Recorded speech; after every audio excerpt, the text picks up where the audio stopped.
শুভ সকাল আমার প্রিয় পরিবার, তোমরা সকলে কেমন আছো?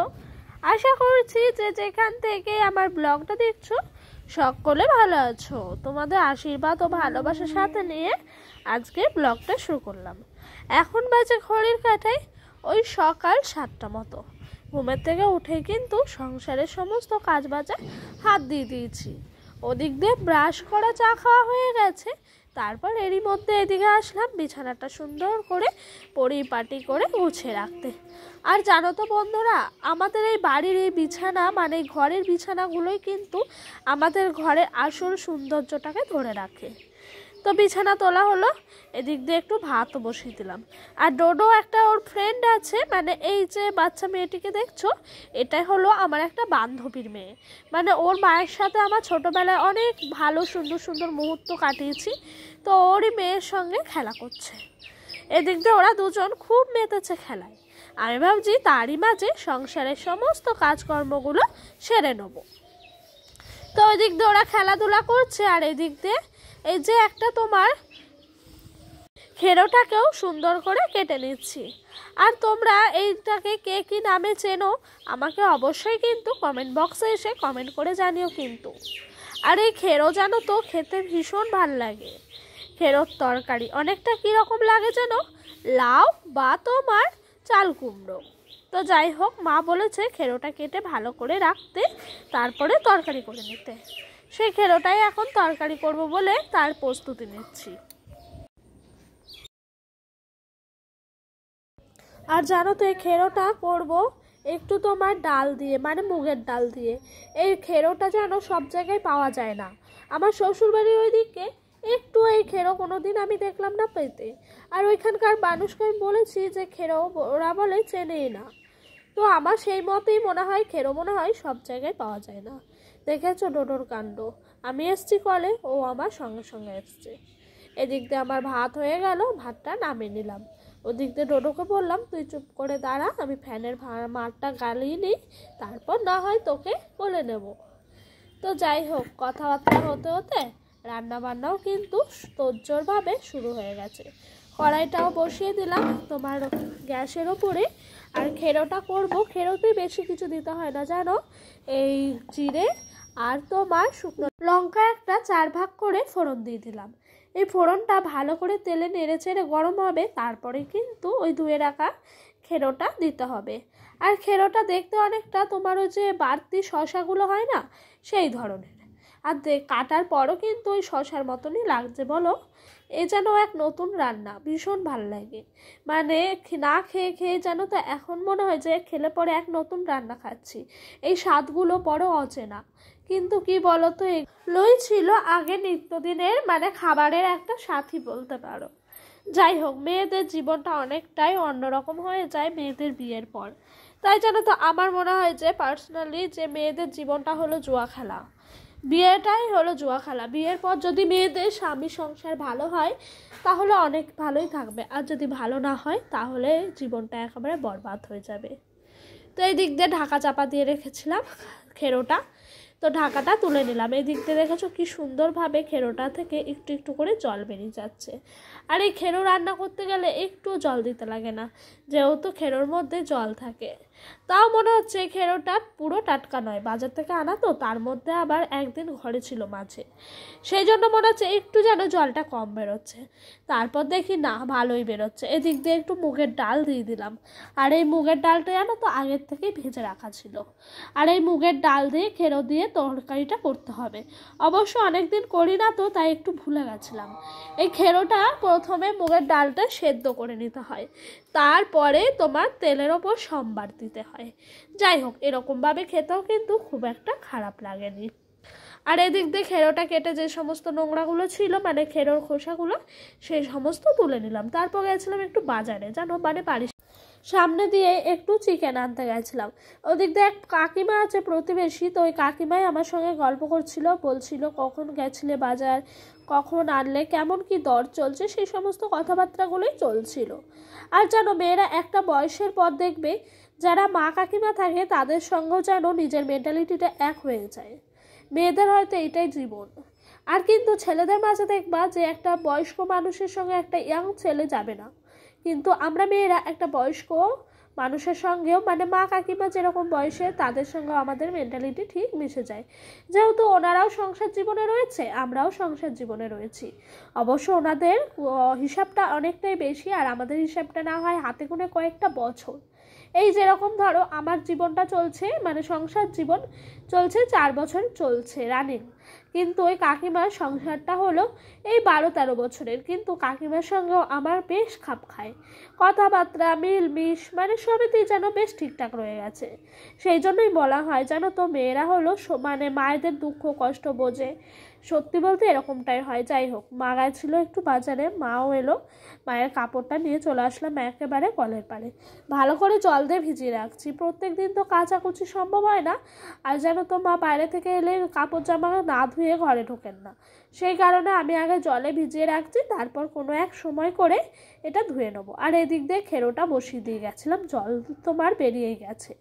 তো আমি জানি জল দিয়ে ভাপে ভাপেই তোমার জিনিসটা সেদ্ধ হবে আর রান্নাটা অনেকটা হয়ে যাবে। আর এটা কোনো মশলা আমরা মানে অ্যাড করি না, কিন্তু এটা খেতে এত সুন্দর হয় তোমাদেরকে বলে বোঝানোর মতো নয়। তোমরা অনেকেই আছো হয়তো এই রেসিপিটা জানো না, তাই তোমাদের সঙ্গে একটু শেয়ার করে দিলাম। আবার অনেকেই আছো জানো। কে কে জানো কে কে জানো না অবশ্যই আমাকে কমেন্ট বক্সে কমেন্ট করে জানিও।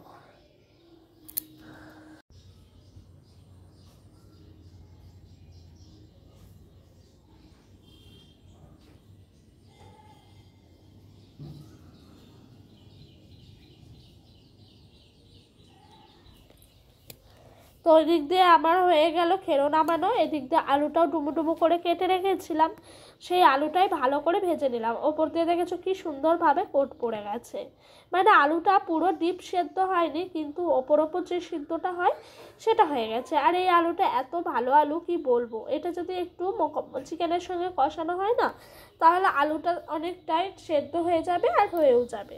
তাই বেশি ভাজলাম না, হালকা হালকা কোট পড়ার মতেই নামিয়ে দিলাম।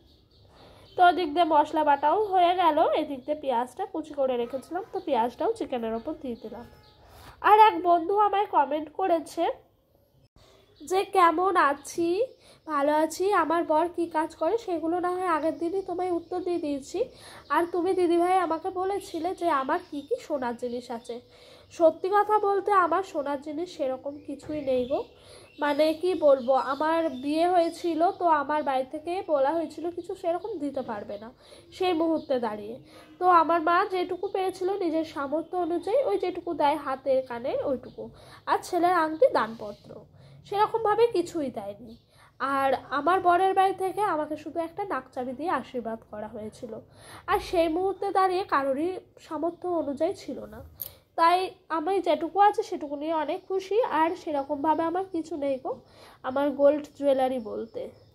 তাই তোমাকে আমি সরি দেখাতে পারলাম না, তুমি দেখতে চেয়েছিলে। যেহেতু আমি বাপের বাড়ি চলে এসেছি, আমার জিনিসগুলো শ্বশুর বাড়িতে রাখা আছে।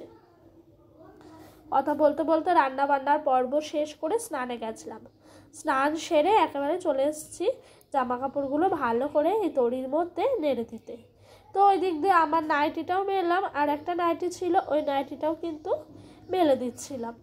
তো নাইটিটা ভাঁজ করে মা রেখে দিয়ে গেছিলেন কেচে, তো সেই জন্য আরেকটু ভালো করে আমি মেলে টেলে রেখে দিচ্ছি। আর এই গামছাটাও দেখি ভিজে হয়ে আছে, তাই গামছাটাও দিয়ে দিলাম। স্নান সেরে ভগবানের কাছে এলাম একটু আশীর্বাদ নিতে। জানো তো ভগবানই আসল শান্তির কারণ, তাই ভগবানের কাছে যদি মনের সমস্ত দুঃখ কষ্ট কথাগুলো বলা যায় না, তাহলে অনেকটাই শান্তি পাওয়া যায়। তো ভগবানের কাছে শান্তি কামনা করে এদিক দিয়ে শীতিতে সিঁদুরটাও ছড়িয়ে নিচ্ছি। আর ডোডো দেখেছো কেমন দুষ্টুমি করছে, ওর এখন ভীষণ ঘুম পেয়েছে, মানে খেতে দিলেই খাওয়া শেষ করলেই ওকে বিছানায় শোয়ালেই ও আর কোনো কথা নেই, ঘুমিয়ে যাবে আর কি। এদিক দিয়ে তাড়াতাড়ি করে ঝটপট করে ওকে খাইয়ে দিচ্ছি। আর আজকে চিকেন হয়েছে তো ও বেশ ভারী মজা করে চিকেনটা খেয়ে নিচ্ছে, সেরকমভাবে দুষ্টুমিও করছে না আর বদমাশিও করছে না। আর ওকে বসিয়ে বসিয়ে এক এক করে খাওয়াতে গিয়ে ওরা অনেক টাইম লাগে, তাই মাকে বললাম তুমি খেয়ে নাও, আমি ওকে খাইয়ে দিই, আমার ভাত বেড়ে রাখো, আমিও কিন্তু ওকে খাওয়ানো শেষ হলেই নিজেও খেয়ে নেবো। তো সেই কথা অনুযায়ী মাও বসে পড়েছে ওই দিক দিয়ে খেতে, আর আমি ওকে খাওয়ানো শেষ করলেই নিজেও খেয়ে নেবো। আর এদিক দিয়ে মায়ের সাথে একটু গল্প করছিলাম জানো। হ্যাঁ, রূপা দিদি ভাই, মানসী বনু, আরও অনেকে আছো, তোমরা কেউ আমায় কমেন্ট করো না। তোমরা কি এখন আমার ব্লগটা দেখছো না? আর যদি তোমরা দেখে থাকো অবশ্যই আমাকে কমেন্ট বক্সে কমেন্ট করে জানিও তো। তোমাদের কমেন্ট যে বড্ড মিস করি গো আমি। তাই তোমাদের কাছে রিকোয়েস্ট, আমাকে একটু কমেন্ট করে দিও। আর এই দিক দিয়ে ডোডো ঘুমিয়েছিল, ঘুম থেকে উঠলো, আমার এক বান্ধবী এলো, বলছে চলো দিদি একটু ঘুরে আসি। ঘুরে বলতে কি, আমাদের বাড়িরই আশেপাশের জায়গা, আর আমরা যেই জায়গাটার মেয়ে সেই জায়গাটাই আমরা উপলব্ধি করতে পারি না। তাই বান্ধবী বলছে কতদিন হলো তুমি যাও না বলো তো ওই জায়গাটায়, চলো তোমাদেরকে গিয়ে একেবারে দেখিয়ে আমি সারপ্রাইজ দিই। তো এই দিক দিয়ে ডোডো কিন্তু খুব সুন্দরভাবে সাজুগুজু করে নিচ্ছে। আর জানো তো, ডোডোকে যদি একটু বলা হয় চ ঘুরতে যাব, ও বেশ খুব সুন্দরভাবে রেডি হয়ে যায় চুপচাপ। আর যদি ওকে বলা হয় যে চ একটু বেরোবো, তাহলে দেখো রেডি হতে চায় না, জানো। তো এই দিক দিয়ে সুন্দর করে পাউডারটাও কিন্তু লক্ষ্মী সোনা হয়ে আমার বাবাটা মেখে নিচ্ছে। তারপরেই আমরা একেবারে রওনা দেবো আমাদের সেই গন্তব্যস্থলে। তো চলে, এই দেখো বেরিয়ে পড়েছি। আর এইটা হলো বাঁধ, অজয় নদীর নাম হয়তো তোমরা কম বেশি সবাই শুনেছো। আর সেই অজয় নদী কিন্তু আমাদের বাড়ির একদমই কাছে। তো আমার বান্ধবী, আমি আর আমার ছেলে মিলেই কিন্তু যাচ্ছি অজয় নদীতে। তো আমাদের প্রথমে বাঁধে উঠতে হয়, মানে আমাদের বাড়ির পিছনেই বাঁধ রয়েছে। তো বাঁধে উঠলাম, ওঠার পর দেখেছো অজয় নদীর ভিউটা জাস্ট ওয়াও। তার মধ্যে রয়েছে বাঁশ বাগান, রাস্তার মধ্যে এরকম ঘাসা। এখানে অনেকেই ফটোশ্যুট করতে আসে, জানো, বিভিন্ন ধরনের ফটো শ্যুট করে যায়। তো আমি তো নদীর এখানে এসে হাঁ হয়ে গেছি। আমার এটা নদী মনে হচ্ছে না, আমার এটা মনে হচ্ছে তোমার কি বলবো, দীঘার সমুদ্র। এত সুন্দর লাগছে, জলের স্রোত, এত বালির চর, এত ভাল লাগছে। মনে হচ্ছে যে আমি যদি মাঝখানে গিয়ে স্নান সারতে পারতাম কতই না ভালো হতো। আর এখন কি হয়েছে জানো, নদীটা না অনেকটা সরতে সরতে ওই দিকে চলে যাচ্ছে, মানে একুল ভাঙে ওকুল গড়ে বলে না, সেটাই হচ্ছে। তো আমাদের এইদিকে অনেকেই আসে বিকালবেলা এখানে রিলস বানাতে, ঘুরতে ফিরতে। তো সেখানে সবাই ছিল, অনেক দেখাচ্ছ কত মানুষ। আমরা শুধু একা না, এখানে সবাই সবার নিজেদের ভালোবাসার মানুষদের নাম লিখে যাচ্ছে। আর আমি তো আজকে পেয়েছি স্বর্গ, নিজের মতো নিজে খেলা করছি, মানে সমুদ্র ভেবে এরকমটাই উপলব্ধি করলাম। আমরা গরিব মানুষরা কখনো হয়তো যেতে পারিনি, আর যেতেও পারবো না কি জানি না। কিন্তু কি বলতো, নিজেদের যদি একটুখানি মনে করে সুন্দর করে গুছিয়ে নিজেদের মতো ঘোরাফেরা যায় না, তাহলে দেখবো অনেকটাই সুন্দর হয়। তো আমি তো ঘুরছি ফিরছি, আর আমার বান্ধবী বলছে দেখেছো আসবা না বললে, আর এখন তো যেতেই চাইছো না। সন্ধ্যাবেলায় মা নিয়ে এসছে সিঙ্গারা আর আম তেল দিয়ে মুড়ি, ওহ এর সাথে ভাগ হয় না। আজকের ব্লগটা এই পর্যন্তই। ভালো লাগলে লাইক কমেন্ট সাবস্ক্রাইব অবশ্যই করো।